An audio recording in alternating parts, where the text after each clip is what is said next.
N news live.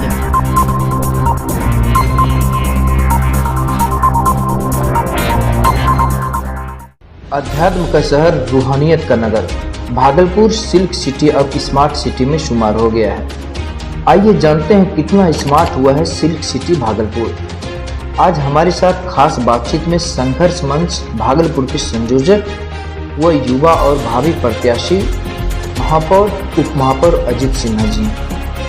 खास बातचीत में उन्होंने बताया कि राजनीति में जड़ता को चुनौती देना है, अपार जन समर्थन और जन आशीर्वाद की शक्ति लेकर बेहतरीन भागलपुर बनाने की चाहत से लोगों के बीच निरंतर काम करते आ रहा हूँ। नहीं चलेगा राजनीतिक व्यापार, खत्म करेंगे भ्रष्टाचार के मूल मंत्र के साथ चुनावी अखाड़े में बताते चले कि भागलपुर में नगर निगम चुनाव की सरगर्मी बढ़ गई है। इस बार महापौर और उप महापौर को भी जनता अपनी वोट से चुनेंगे। आरक्षण रोस्टर का बस इंतजार है।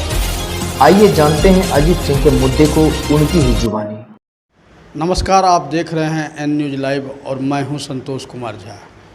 एन न्यूज लाइव के खास कार्यक्रम में आज हमारे साथ हैं अजीत सिन्हा जी।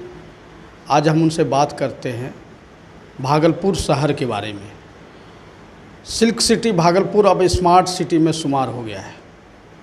सिल्क सिटी भागलपुर अपने प्रसिद्धि के दौर में था, लेकिन अब यह व्यवसाय कहीं न कहीं दिखता नहीं है। समस्या तो बहुत सारी समस्याएं हैं जो अंतहीन हैं। आज हम हमारे साथ खास मुलाकात कर रहे हैं अजीत सिन्हा जी से। आइए जानते हैं सर सबसे पहले आप अपना परिचय। जी, मैं अजीत सिन्हा, संघर्ष मंच का संयोजक भागलपुर से, और पूर्व में मैं गांधी विचार मंच का राष्ट्रीय संयोजक रहा। साथ ही साथ रालोसपा का भी पूर्व नगर अध्यक्ष रहा। युवा जदयू का भी मैं पूर्व नगर अध्यक्ष रहा। और उसके बाद 20 वर्षों से हमारा संघर्ष मंच संस्था आंदोलनकारी संस्था है, जो कि लोगों के जनहित के मुद्दे पर, जनहित के सवाल पर लोगों के साथ आंदोलन की भूमिका अदा करता रहा है। उसमें से मुख्य रूप से NH80 सड़क नाथनगर, जो आपका उदाहरण है, सफल आंदोलन। दूसरा, ट्रैक्टर मालिक मजदूर संघ के बैनर तले जो GPS का मुद्दा था कि आम लोगों को परेशान करने का सरकार का जो नीति, नई खनन नीति और नई परिवहन नीति का जो संचार चल रहा था, उसके खिलाफ हम लोगों ने सरकार तक आवाज़ लगाई, जिससे कि राहत आज के डेट में ट्रैक्टर मालिकों को निश्चित रूप से है। यही हमारा एक छोटा सा परिचय है। हम आते हैं भागलपुर की बातों पर। Silk city Bhagalpur smart city हो गया है। कितना स्मार्ट हुआ है हमारा भागलपुर, क्योंकि स्मार्ट सिटी में चयनित हुए लगभग 7 वर्ष हो गए, और कितना स्मार्ट हुआ है वो आप बताएं। देखिए, थोड़ा हम पीछे जाएंगे, क्योंकि शहर में एक अफरा तफरी जैसा मच गया है कि चुनाव आया है, लोग चुनाव लड़ेंगे, और सबकी नज़र कहीं ना कहीं आवंटन और विधि व्यवस्था का नियंत्रण जो है, जो अनियंत्रित हो चुका है, उस पर लोग ज़्यादा फोकस कर रहे हैं। थोड़ा इतिहास को जानने से हमारे वर्तमान को आईना के रूप में, दर्पण के रूप में कहीं ना कहीं एक छवि मिलती है। आपने 2 बातें कही कि सिल्क सिटी और स्मार्ट सिटी। सिल्क सिटी 1981 में मार दिया गया यहाँ के राजनीतिज्ञों के द्वारा, जिसे पुनर्जीवन बार बार मिलने की कवायद होती रहती है। सत्ता आती है, सत्ता जाती है, सरकारें बनती है, सरकारें गिरती है। लेकिन 81 से जो आज सिल्क सिटी होना चाहिए, जो हमारे बुनकर परिवार हैं, बुनकर की दशा है, उसमें 1% बुनकर का कोई डेवलपमेंट नहीं हुआ। बुनकरों का जो मालिक है वो कहीं ना कहीं सत्ता का दलाली करके, सत्ता के नतमस्तक होकर के वो तो आगे बढ़े, लेकिन सामान्य बुनकर की जो स्थिति है वो उसी तरह से है जो कि रोड पर चलाने वाला रिक्शा वाला है, जिसे कभी पुलिस वाले इधर धकेल देते हैं, कभी उधर धकेल देते हैं। तो सिल्क सिटी की बात तो ये कहना बेईमानी है आज के डेट में, कि जिस चंपा नगरी को, चंपापुरी को, भागलपुर चंपापुरी के नाम से जाना जाता था, और आज वहाँ के बुनकर के हालात ऐसी है कि उसके घर में 2 जून की रोटी नहीं है। बातें आती है कि सिल्क सिटी है। अब बात आई स्मार्ट सिटी की। नरेंद्र मोदी जी की सरकार आई, उनका एक बहुत बड़ा ड्रीम प्रोजेक्ट था कि स्मार्ट सिटी में चयनित सारे शहरों को स्मार्ट बना देना। स्मार्ट का मतलब तो साफ हो गया। 7 वर्षों में लगभग हमारे स्मरण, जितना हमारा स्मरण कहता है कि 1750 करोड़ रुपए स्मार्ट सिटी के लिए आवंटन हुए कमोवेश। जी, कितना आवंटन को इन लोगों ने यूज किया ये इनका सवाल है, ये उनका प्रश्न है। प्रश्न हमारा साफ है कि स्मार्ट सिटी के नाम पर जो हमारे टैक्स का 7 से 8 गुना बढ़ोतरी हुआ, वो दबाव हमारे सारे मध्यम वर्गीय पर पड़ा, क्योंकि शहर में 85% से अधिक मध्यम वर्गीय परिवार रहते हैं जो किसी तरह से अपने बच्चे को अच्छा शिक्षा देना चाहते हैं, अच्छी चिकित्सा देना चाहते हैं, अच्छा स्वास्थ्य देना चाहते हैं, अच्छा जीवन देना चाहते हैं, और शहर के सारे टैक्स में उनका बड़ा योगदान है।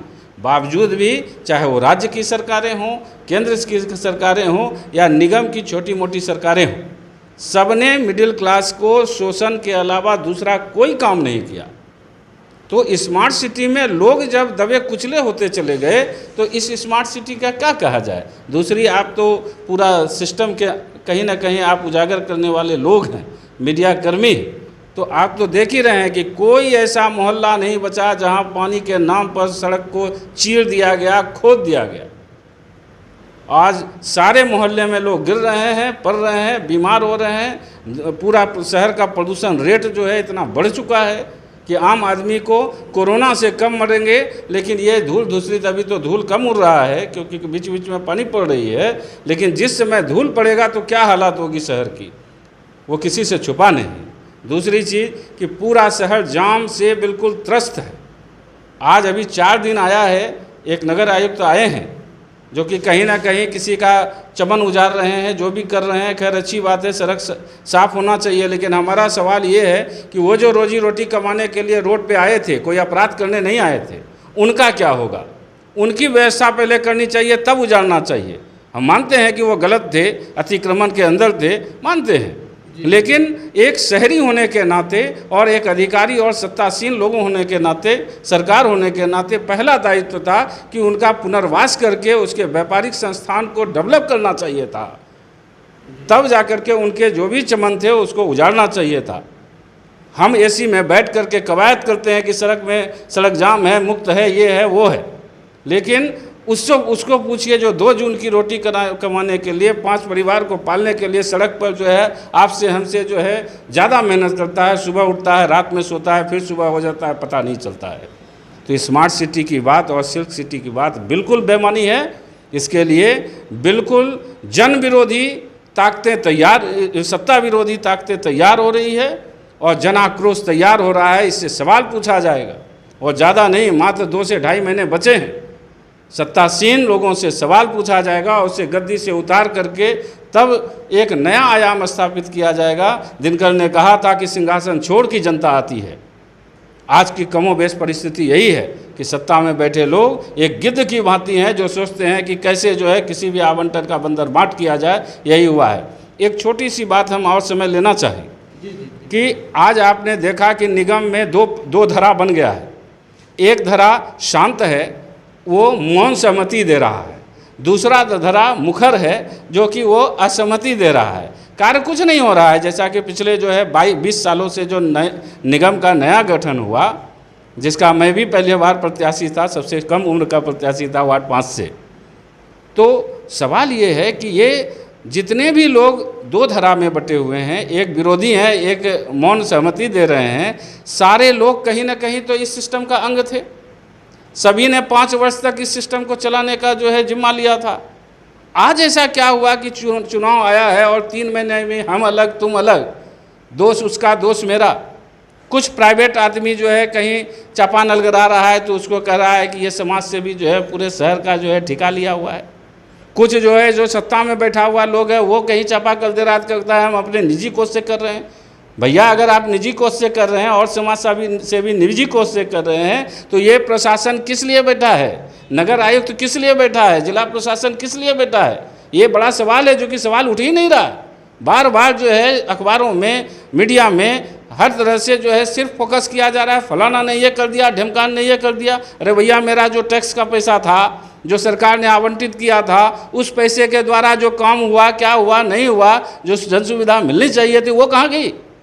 ये एक बड़ा सवाल है। इसके लिए फोकस होना चाहिए। अखबारों को ये लिखना चाहिए, मीडियाकर्मी को ये लिखना चाहिए, अधिकारियों से सवाल पूछना चाहिए। ये सारे काम कहीं न कहीं बिल्कुल बंद हैं, मौन हैं।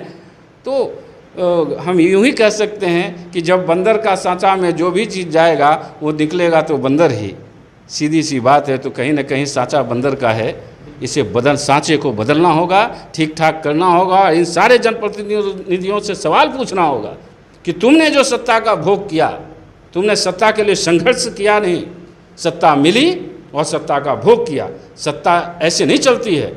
सत्ता लेने के पहले भी संघर्ष होना चाहिए, सत्ता के बाद भी संघर्ष होना चाहिए। जब तक अंतिम व्यक्ति से लेकर के हर व्यक्ति का उत्थान नहीं हो जाए, समाज का विकास नहीं हो जाए, शिक्षा बिल्कुल चौपट हो गई है, स्वास्थ्य बिल्कुल चौपट हो चुका है, ऐसे शहर चलेगा क्या? ये तमाम सवाल, बहुत सारे सवाल हैं। मुद्दे तो बहुत हैं शहर में। मुद्दे, दावे और हकीकत की पोल खोलने हम बहुत जल्द आ रहे हैं। हमारा एक विशेष कार्यक्रम है अब तक 51 में, तो हम बहुत जल्द अब तक 51 कार्यक्रम में आ रहे हैं। सारी चीज़ों को पोल खोलने और जनता से रूबरू होने हम आपके बीच आ रहे हैं। बड़ा मुद्दा यह है कि जैसे भागलपुर मांग रहा है हवाई जहाज़, होना भी चाहिए, लेकिन जहाँ एक अदद बस स्टॉप नहीं है वहाँ हवाई जहाज़ का मांग करना कितना लाजमी है? देखिए, हवाई जहाज़ होना चाहिए, हम इसकी खिलाफत नहीं कर रहे हैं, लेकिन सबसे पहले पूरे शहर में 51 वार्ड हैं, मोटा मोटी 40 चौक है।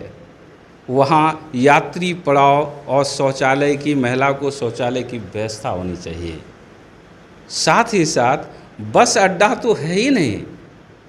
कोयला डिपो मीन्स बस डिपो, ये कौन सा परिभाषा हो गया भाई? स्मार्ट सिटी में कोयला डिपो बस डिपो है।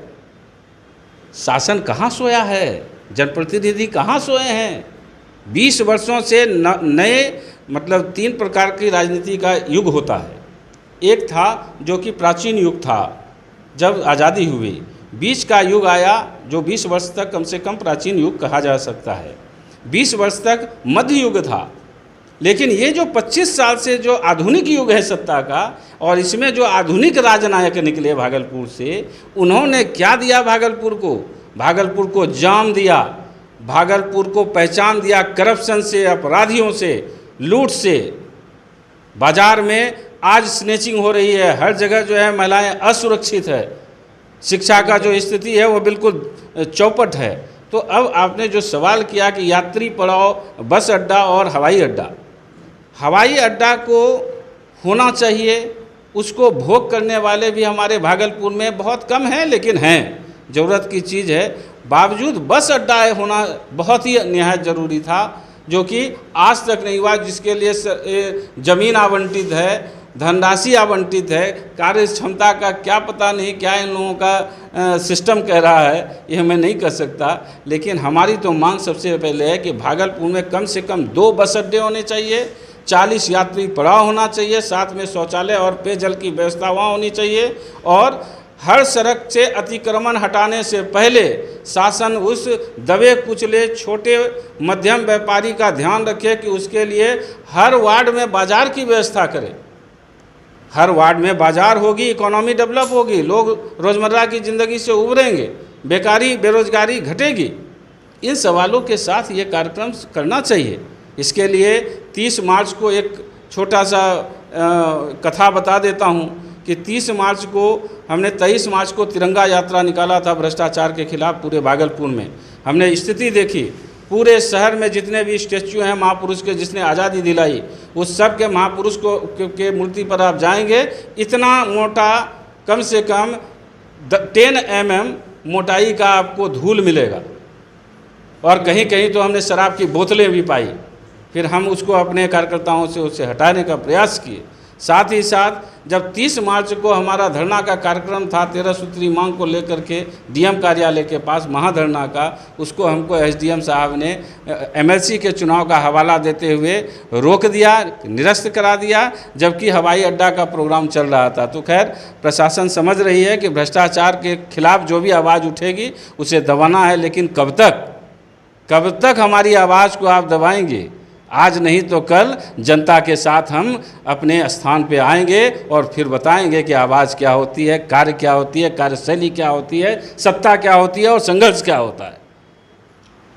कहीं न कहीं आपके बातों से लगता है कि भागलपुर की राजनीति में राजनेता प्रभावी हैं इसके विकास नहीं होने का। निश्चित प्रभावी नहीं है, प्रभावी तो हैं ही। भागलपुर की सत्ता में एन केन प्रकार चाहते हैं कि वोट की खरीद फरोख्त करके हम सत्ता में आ जाएं। लेकिन इस बार जो 15 जनवरी से मैं भी जनता के बीच उनके सवालों के साथ संवाद कर रहा हूं। 15 जनवरी से अभी तक लगभग 4 महीना होने जा रहा है, हो चुका है। तो ऐसे परिस्थिति में हम 1.25 लाख से अधिक जनता से मिल चुके हैं। हमने जब संवाद किया तो हमें लगा कि जनता इस बार तो आराम से इन्हें बताएगी कि जो पार्षद चुनाव में जीतते थे वो पहली रात उनका क्या होता था, मेयर और उप मेयर जैसी व्यवस्था कैसे बनती थी, करोड़ों का व्यापार होता था। इसलिए हमारे संघर्ष मंच का एक ही नारा है कि नहीं चलेगा राजनीतिक व्यापार, खत्म करेंगे भ्रष्टाचार। जी बिल्कुल। जनता की तरफ से हम एक सवाल आता है जो हमें बराबर देखने को मिलता है। आँखों के सामने प्रश्न और शंका का बैताल खड़ा है। क्या भागलपुर कभी स्मार्ट सिटी बन पाएगा? अगर हाँ तो कब तक, और अगर नहीं तो क्यों नहीं? 15 मार्च से जब हम चल रहे हैं तो हम देख रहे हैं कि कहीं न कहीं हम तो निकले थे सब बनकर, लेकिन जनता के आक्रोश और उनके विष को पीते पीते हम शिव बन चुके हैं, शिवांश बन चुके हैं। शिव तो बनना बहुत भारी चीज़ है, शिवांश बन चुके हैं। जनता में वो आक्रोश है इन लोगों के प्रति कि स्मार्ट सिटी के नाम पर जो बंदर बांट हुआ, अगर सही मायने में 7 वर्षों में स्मार्ट सिटी का जो आवंटन था उस पर अगर अक्षरशः 100% काम होता तो एक एक वार्ड को 5 करोड़ रुपया इंफ्रास्ट्रक्चर डेवलपमेंट के लिए मिल सकते थे। दूसरी चीज़, योजनाएं हमारे गांव से बननी चाहिए, हमारे वार्ड से बननी चाहिए, यानी नहीं कि नगर निगम के टेबल से बननी चाहिए। 51 वार्ड में 51 वार्ड की स्थिति देखिए, जहाँ से महापौर आते हैं वो पूरा का पूरा जितना भी वार्ड का इलाका है उसमें 50% से अधिक सड़कें कच्ची है, नालियाँ बिल्कुल गंदी से गंदी है, पेयजल की व्यवस्था नहीं है। और आज ये 2-3 महीने में समाज सेवी के साथ मिल कर के ये सत्तासीन लोग कहीं चापाकल गड़वा रहे हैं। और अब निजी कोष क्या होता है, ये एक बड़ा सवाल है, इस पर डिबेट होना चाहिए। बिल्कुल। ये एक डिबेट और ये प्रश्न चिन्ह लगना चाहिए आयुक्त और हमारे पूरे सत्ता पर कि सिस्टम नकारा हो गया है और सिस्टम में बैठे लोग ही सिस्टम का माखौल उड़ा करके निजी कोष जैसी चीज़ें कर रहे हैं। प्लस है कि जहाँ जहाँ बोरिंग निजी कोष से हो रहा है तो उसका इलेक्ट्रिसिटी कौन देगा? हम कानून और संविधान के साथ लड़ेंगे, कानून और संविधान के साथ विकास करेंगे, यानी नहीं कि पूरे शहर को हम अपना अखाड़ा बना लेंगे। ये पूरे शहर को इस राजनीति के क्रम में अखाड़ा बनाया जा रहा है। हम तमाम मीडिया मित्रों से आग्रह करेंगे कि इस अखाड़े को रोका जाए और प्रशासन को चुनौती देंगे कि अगर इसी तरह से प्रशासन का खेल चलता रहा तो एक दिन पूरा समाज निजी में आ जाएगा, निजीकरण निजी हाथों में चला जाएगा ये शहर। बहुत बहुत धन्यवाद आपको हमसे खास बातचीत करने। जी थैंक यू, धन्यवाद। बहुत अच्छा लगा आप लोगों से मिलकर, आपने हमें बुलाया, इसके लिए बहुत बहुत धन्यवाद। पूरा संघर्ष मंच की टीम आपको धन्यवाद करता है और न्यूज़ लाइव को भी धन्यवाद करता है। N News Live।